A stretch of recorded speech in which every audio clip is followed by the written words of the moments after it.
Ela é uma das grandes filósofas da sua geração e tem participação intensa no cenário intelectual e político brasileiro.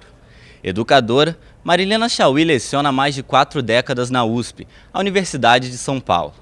Ela é uma das fundadoras do Partido dos Trabalhadores e crítica da comunicação no Brasil. Marilena veio à PUC para o lançamento do livro Nervura do Real 2, em que discute o pensamento de Spinoza, um dos grandes racionalistas do século XVII. Obrigado, professora. Primeiramente, como Spinoza pode nos ajudar a pensar o mundo hoje? Um filósofo é grande e nos ajuda a pensar o nosso presente quanto mais ele se aprofundou e pensou o presente dele, a época dele, as experiências dele e aquilo que ele nos dá a pensar a partir desse pensamento. Então, esse livro, que é o segundo volume do Nervura do Real, se refere à liberdade. Faz parte de uma tradição que interpreta a obra de Spinoza, contra ela, afirmar que, como Spinoza defende a ideia de uma necessidade absoluta que governa toda a realidade e as ações humanas, não haveria possibilidade da liberdade humana nessa filosofia. Então, o livro é para demonstrar que essa possibilidade existe, que Spinoza é um filósofo da liberdade ética e da liberdade política. E que, por isso, ele lutou contra as formas de opressão e de violência existentes na sua sociedade. Então, se Spinoza nos ensina alguma coisa na nossa luta pela liberdade ética e pela liberdade política, é que nós precisamos nos erguer contra todas as formas de violência e de opressão existentes na nossa sociedade. É nisso que ele nos ajuda aqui, agora, hoje. Pensando no Brasil agora, o que a senhora atribui o crescimento do radicalismo e das divisões? A sociedade brasileira sempre foi dividida. O que você tinha mais ou menos adormecido durante um certo período era o radicalismo dessa divisão. Por que a sociedade brasileira é uma sociedade dividida? Porque ela é uma sociedade que está dividida, polarizada entre a opulência e a riqueza da classe dominante e a miséria e a pobreza e a opressão das classes dominadas. A nossa sociedade está polarizada entre os privilégios dos grandes e as carências do povo ou dos pequenos. Então, essa divisão, que é uma divisão social, econômica, quando ela se traduz na política, ela se traduz pela distinção ou diferenciação de partidos políticos que tomam posição nessa divisão.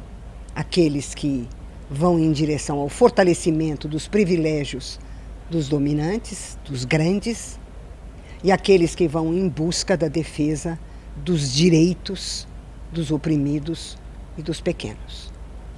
E, evidentemente, isso é causa contínua de lutas e, no caso, nesse momento no Brasil, em que no mundo inteiro você tem o reaparecimento e o fortalecimento da extrema-direita, é um acontecimento mundial, como consequência política da economia neoliberal, porque o que caracteriza o neoliberalismo é que ele encolhe o espaço público dos direitos e amplia o espaço privado dos interesses de mercado.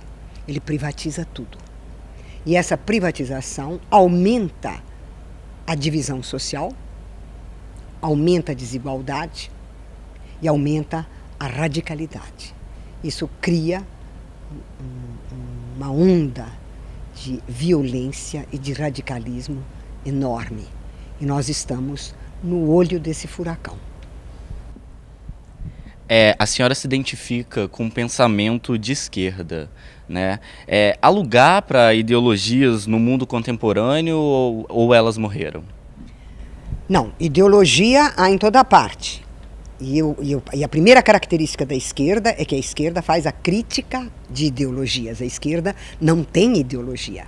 Por quê? O que é ideologia? O que foi que a esquerda aprendeu e sabe que é ideologia? A ideologia é um sistema de ideias que estão conectadas de uma maneira aparentemente racional e lógica e que tem como função ocultar a realidade. A ideologia é um imaginário sobre a sociedade que oculta o que a sociedade é realmente. E esse é o núcleo da ideologia, ser um sistema de ideias para a ocultação da realidade. Então a esquerda, na medida em que ela toma posição com relação à realidade, em que ela luta pela mudança das condições existentes na realidade, a esquerda não pode ter uma ideologia, ela só pode fazer a crítica da ideologia. A ideologia é uma coisa própria da classe dominante, das classes médias e de todos aqueles que exercem formas de exploração e de opressão. Então, as ideologias não acabaram. Imagine qual é a mais poderosa ideologia do nosso presente? A ideologia neoliberal. O que é que o neoliberalismo afirma? Ele afirma, em primeiro lugar, a racionalidade espontânea do mercado. A ideia de que o mercado é como um ser metafísico, uma espécie de Deus todo-poderoso, dotado de razão e de vontade, que governa tudo da melhor maneira possível. Não existe ideologia mais terrível do que essa, que afirma que o mercado é racional, que os interesses de mercado são racionais e que o mercado se autorregula. E que, por isso, o Estado tem que se afastar de toda a regulação da economia. Mas a ideologia neoliberal diz mais. A ideologia neoliberal afirma que cada indivíduo é um capital humano, é um investimento, é uma empresa de si mesmo. E, portanto, cada indivíduo tem que, sozinho, por mérito próprio, obter as condições para vencer no mercado e na sociedade. Ele deve trazer um plus. Ele deve vir com a educação já realizada, com o plano de saúde já pronto, com o plano de aposentadoria já pronto, com todas as capacidades para enfrentar o mercado. E de onde vieram essas capacidades? Elas vieram da privatização da escola, da privatização da saúde, da privatização da cultura, da privatização dos direitos. Porque o neoliberalismo afirma que o Estado não tem que investir nos direitos sociais, educação, saúde, cultura. Portanto, é o mundo da privatização. Que é ideologia maior do que essa? Como dizer que as ideologias acabaram? Elas estão aí para nós combatermos. O discurso do socialismo e do comunismo foi vencido pelo capitalismo e a história mostra que não tem como voltar atrás. Por que então o socialismo e o comunismo são apresentados como uma grande ameaça? Em primeiro lugar, por falta total de senso histórico, né?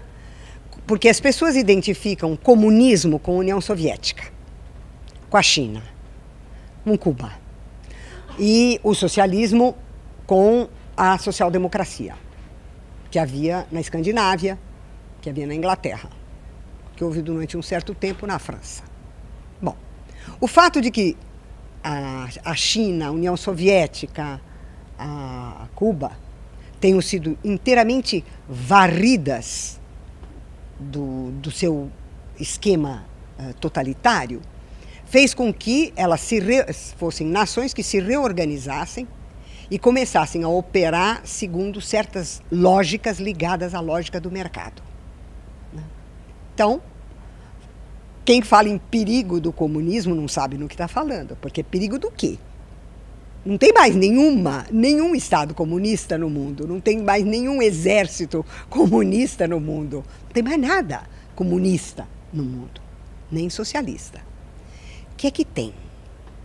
As ideias ligadas à justiça social, à liberdade e o fim da exploração econômica e da opressão política.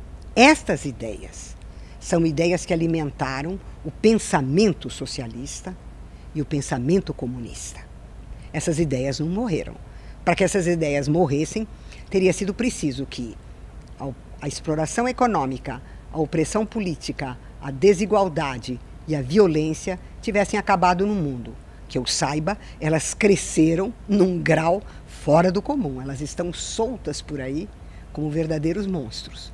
Portanto, essas ideias são válidas. Agora, isso é besteira da extrema-direita, bobagem da extrema-direita, bobagem da classe média, de vir com o fantasma do comunismo e do socialismo como estados existentes. Quando eu era menina, o comunismo era apresentado como o maior perigo que havia, porque os comunistas comiam criancinha crua. Todo mundo no Brasil acreditava que os comunistas eram antropófagos que comiam criancinha crua. Então, essa bobajaiada é espalhada por quê? Porque ela funciona como um modo de você controlar o pensamento das pessoas e de fazer com que as pessoas, controladas no seu pensamento, aceitem as mensagens que os dominantes querem que elas aceitem e que são veiculadas pela mídia, é óbvio.